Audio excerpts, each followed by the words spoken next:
नमस्कार। आज की बड़ी खबर, चेकिंग के नाम पर ड्राइवर से मारपीट और धन उगाही का आरोप, मुख्यमंत्री से की गई कार्रवाई की मांग।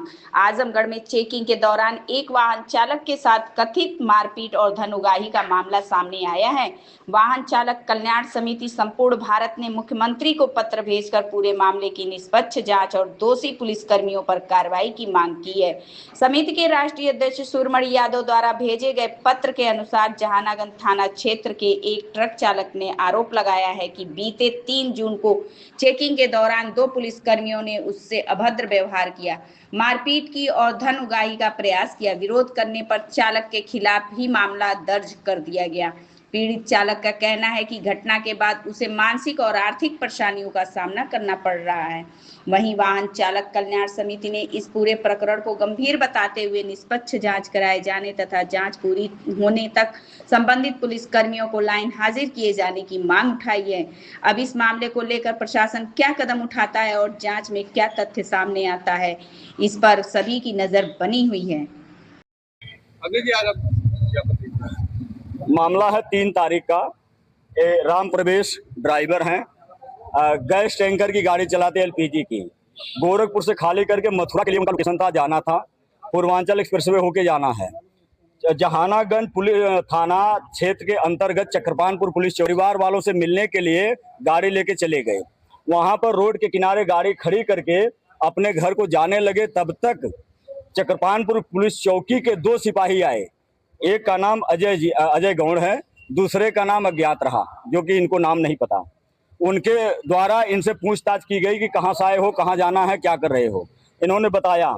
इसके बाद दोनों सिपाहियों द्वारा इनका फोटो खींचे जाने लगा। इन्होंने कहा कि मैं कोई अपराधी थोड़ी हूँ, आप मेरा फोटो क्यों खींच रहे हैं। ऑब्जेक्शन करने पर उन्होंने भद्दी भद्दी गालियां दी और उस पर भी इन्होंने रोक लगाया। इनको जबरदस्ती उठाकर बाइक पर बैठा करके पुलिस चौकी में लाया गया और वहां पे बेरहमी से इनको पीटा गया। यहाँ तक कि हाथ इनका फ्रैक्चर हो गया है, हड्डी क्रैक है। अब बताइए। और इसके बाद मुझे सूचना मिली तो मैंने जहानागंज थाना अध्यक्ष महोदय को ज्ञापन दिलवाया। ज्ञापन देने के बाद उनसे मेरी बात हुई कि निष्पक्ष जांच करेंगे और जो भी दोषी पाया जाएगा उस पर कार्रवाई की जाएगी। लेकिन इस प्रकरण में कार्रवाई दोषियों पे करने के बजाय आजमगढ़ के सिटी एसपी साहब का हमने जो है कि ट्वीट सुना है, बाइट सुनी है। वो कह रहे हैं कि ड्राइवर दारू के नशे में धुत था और इसका अभियान चल रहा था, इसलिए उसको उसके परिजनों को बुला करके समझा बुझा करके माफीनामा लिखवा करके उसको 292 के तहत मुकदमा करके घर भेज दिया गया है। अगर आपने सम्मान पूर्वक या समझा बुझा के घर भेज दिया तो ये हथवा कहां से टूटा है, ये हाथ किसने तोड़ा। और इसके कान के पर्दे पर चोट लगी, इसको सुनाई नहीं दे रहा है। इसके पैरों में चोटें आई हैं, यहाँ तक कि जूता निकाल करके बेल्ट से डंडे से बेरहमी से इसको पीटा गया है। और एसपी साहब कह रहे हैं कि सम्मान पूर्वक उसको, दारू अगर पीना इतना गुनाह है तो सरकार दारू क्यों चला रही उत्तर प्रदेश के अंदर, क्यों नहीं बंद करते लोग। क्या दारू जबरदस्ती चोरी छिनैती करके लेके आ रहे हैं। दारू से तो आपको फायदा है। आपका पुलिसकर्मी जब रोड पर दारू पीकर ढलते हैं तो कौन उनको रोकता है। हमारा ड्राइवर, आप जिस वीडियो में बयान ले रहे हैं चौकी में सिपाही लोग, वो वीडियो मेरे समक्ष है, मेरे पास है। क्या ये ड्राइवर दारू पीता हुआ नजर आ रहा है, दारू के नशे में है। ये खूब बना रहे हैं, जब जेब गर्म नहीं हुआ तो मेरे ड्राइवर को बेरहमी से पीते हैं। मैं इतनी आसानी से बैठने वाला हूं। ड्राइवर क्या रोड का वो कीड़ा मकोड़ा है, बख्शूंगा नहीं। यहां से लेकर हाई कोर्ट सुप्रीम कोर्ट तक घसीटूंगा, खा जाऊंगा नौकरी। और जो उसमें बचाव में लगेंगे, चाहे कोई जिले का अधिकारी हो चाहे प्रदेश के, सबको जवाब देने के लिए न्यायालय में जाना पड़ेगा। इस बात का ध्यान रहे। ड्राइवर कोई गाजर और मूली नहीं है। वाहन चालक समिति ड्राइवरों की सुरक्षा के कवच है। इसमें कोई अपराधी या दुर्दांत या आतंकवादी नहीं जुड़े हुए हैं। ये सब ड्राइवर हैं। इनके संघर्ष से देश और प्रदेश चलता है। मांग यह है कि दोषियों पर तत्काल प्रभाव से पुलिस अधीक्षक महोदय, डीआईजी साहब और डीएम साहब इस मामले को तत्काल प्रभाव से संज्ञान लेकर के और इसकी जांच बैठाएं। वहां पर सीसीटीवी फुटेज लगा हुआ, जहां से ड्राइवर को मेरे उठाया गया है। सीसीटीवी फुटेज निकलवा करके जांच करके दोषियों पर दंडात्मक कार्रवाई करें।